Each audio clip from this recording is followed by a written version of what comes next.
हाय buddies, मैं हूं आपका दोस्त मनीष और ये हमारा YouTube चैनल मार्गदर्शक गुरुजी। दोस्तों आज के इस वीडियो में हम बात करेंगे वॉज वर के 13 कॉन्सेप्ट के बारे में, और वो क्या है? There, was were, then object. दोस्तों इसकी कोई पर्टिकुलर आइडेंटिफिकेशन तो नहीं होती क्योंकि ये टू बी का ही स्ट्रक्चर होता है, लेकिन उसमें देयर लगा हुआ है। कुछ में था, मतलब क्लास में 50 स्टूडेंट्स थे। सो क्लास में क्या थे? कुछ थे। 50 स्टूडेंट में थे, मतलब कहीं पर थे, वो किसी जगह पर। सो क्लास में 50 स्टूडेंट्स थे।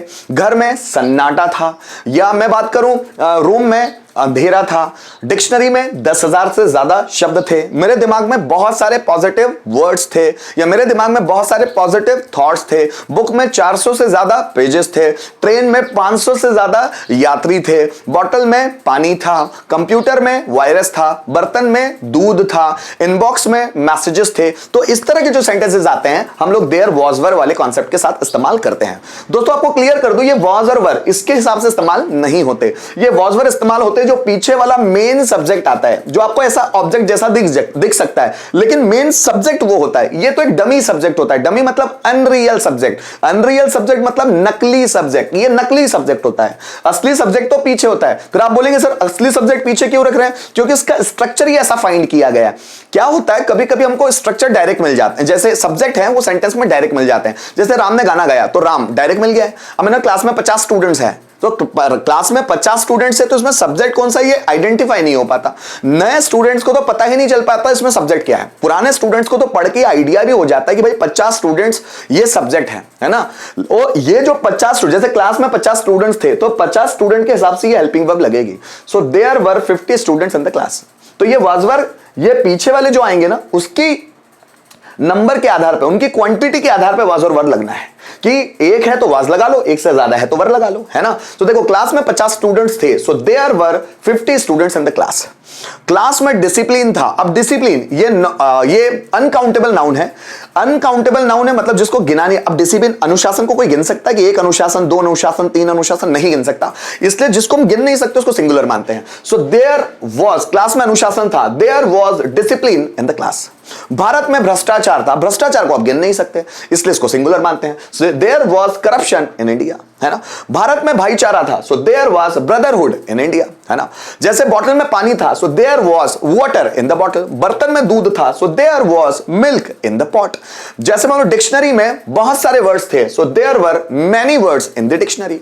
मेरे बैग में नोटबुक्स थी, सो there were notebooks in my bag. मेरे दिमाग में पॉजिटिव थॉट्स थे, so there were positive thoughts in my mind. Dictionary में, या ऐसा मैं बोलूं, बुक में 400 पेजेस थे, so there were 400 pages in the book. Train में 500 से ज्यादा यात्री थे, so there were more than 500 passengers in the train. जैसे मैं बोलूं मेरे घर में 7 सदस्य थे, so there were 7 members in my family. जैसे मैं बात करूं कमरे में अंधेरा था, so there was darkness in the room. तो इस तरह के सेंटेंसेस बनते हैं। गाइस यहां पर भी कुछ सेंटेंसेस हैं। डिक्शनरी में 10,000 से ज्यादा शब्द थे। बोतल में पानी था। बर्तन में दूध था। भारत में भ्रष्टाचार था। और इसके अलावा भी बहुत सारे शब्द वो मिल सकते हैं। जैसे ट्रेन में 500 यात्री थे।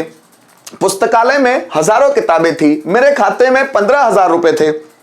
उसकी जेब में मेरा मोबाइल था। कमरे में आना चाहिए, है ना। कमरे में बहुत ज्यादा अंधेरा था। तो इस तरह के सेंटेंस देयर, वाज, वर के कॉन्सेप्ट के हिसाब से बनते हैं। आइए उसको समझते हैं कि उसको ट्रांसलेट कैसे करेंगे। तो ये स्ट्रक्चर आप देखिए और उसका ट्रांसलेशन देखिए। डिक्शनरी में 10,000 से ज्यादा शब्द थे, सो देयर वर अबो मतलब से ज्यादा, अबो 10,000 words in the dictionary.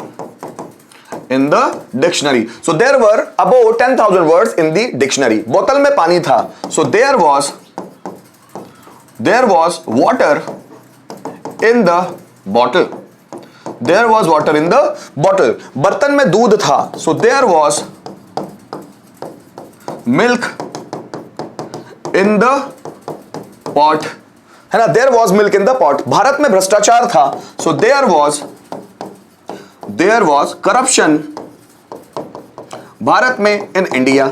So there was corruption in India. Bharat में भ्रष्टाचार था। आइए कुछ और सेंटेंस देखते हैं। जैसे ट्रेन में 500 यात्री थे, so there were 500 passengers in the train, पुस्तकालय में हजारों किताबें थी, सो there were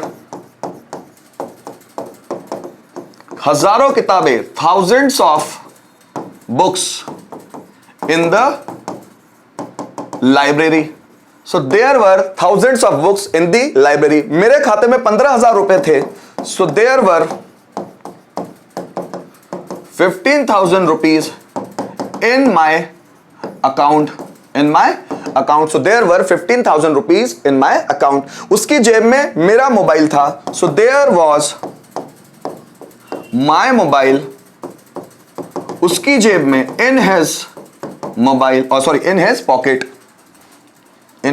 pocket, so there was my mobile in his pocket, उसकी पॉकेट में मेरा मोबाइल था। कमरे में बहुत ज्यादा अंधेरा था, so there was, बहुत ज्यादा मीन्स बोलेंगे हम लोग too much, there was too much darkness, darkness means अंधेरा, so there was too much darkness in the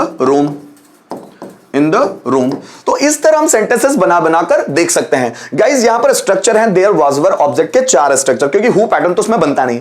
तो अब एक सेंटेंस को हम सब में बनाकर देखते हैं। जैसे कंप्यूटर में वायरस था, है ना, कंप्यूटर में वायरस था, so there was virus in the computer. Computer में वायरस नहीं था, सो देयर वाज नॉट, या वाज नो भी कर सकते हैं, was not virus in the computer. क्या कंप्यूटर में वायरस था? Was there virus in the computer. Computer में वायरस क्यों था? So why was there virus in the computer. So why was there virus in the computer. तो guys यहां पर हम लोगों ने देयर वॉज वर ऑब्जेक्ट इस कॉन्सेप्ट को समझने की कोशिश की, जो कि वॉज वर का 13वां कॉन्सेप्ट था। सो गाइज मैं उम्मीद करता हूं इस वीडियो के माध्यम से वॉज वर का ये कॉन्सेप्ट भी आपके दिमाग में इजीली फिक्स हो गया होगा। Thank you so much for watching this video till the end.